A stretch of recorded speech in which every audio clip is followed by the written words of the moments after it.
চলেন আজকে যাওয়া যাক পদ্মার ওই পারে, যেই পারে মানুষ এখনো সেই আদিম জীবনযাপন করে।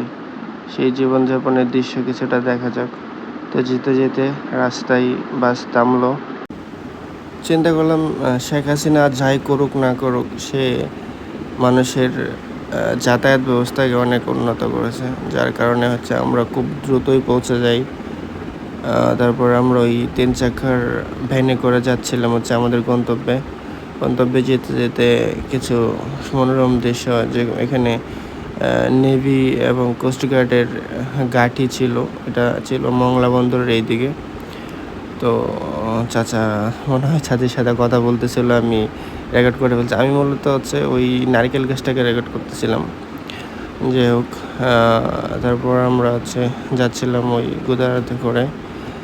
নেভির বিশাল বিশাল জাহাজ, যুদ্ধ জাহাজ, এইগুলো আর তো আমি নাম জানি না। যাই হোক, তারপরে তো দেখতে দেখতে গেলাম, ভালোই লাগলো। এটা মনে হয় মেবি নেভির ঘাঁটি ছিল, আমি জানি না সঠিক। তারপর আমরা গোদারাই করে যাচ্ছিলাম। পানির স্রোত ছিল অনেক, কারণ এটা হচ্ছে ছিল সমুদ্রের মোহনা।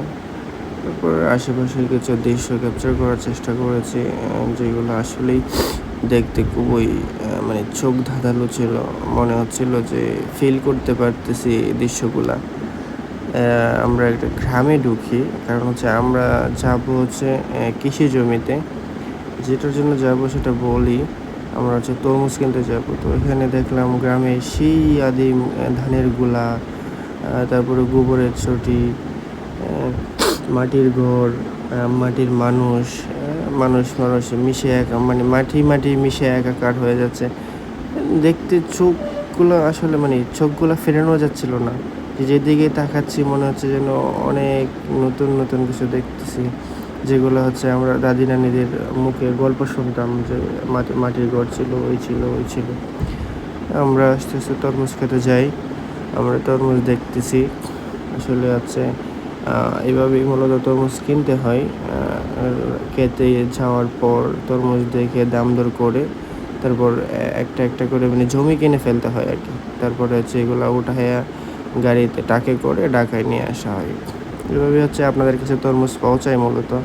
আপনারা যে তরমুজ বাসায় বা বাজার থেকে বা ফলের দোকান থেকে খান। আছি এখন হচ্ছে খুলনায় মংলা বন্দরের ভিতরের একটা গ্রামে। পুরা বিস্তীর্ণ এই বনটা পুরাটাই তরমুজ চাষের।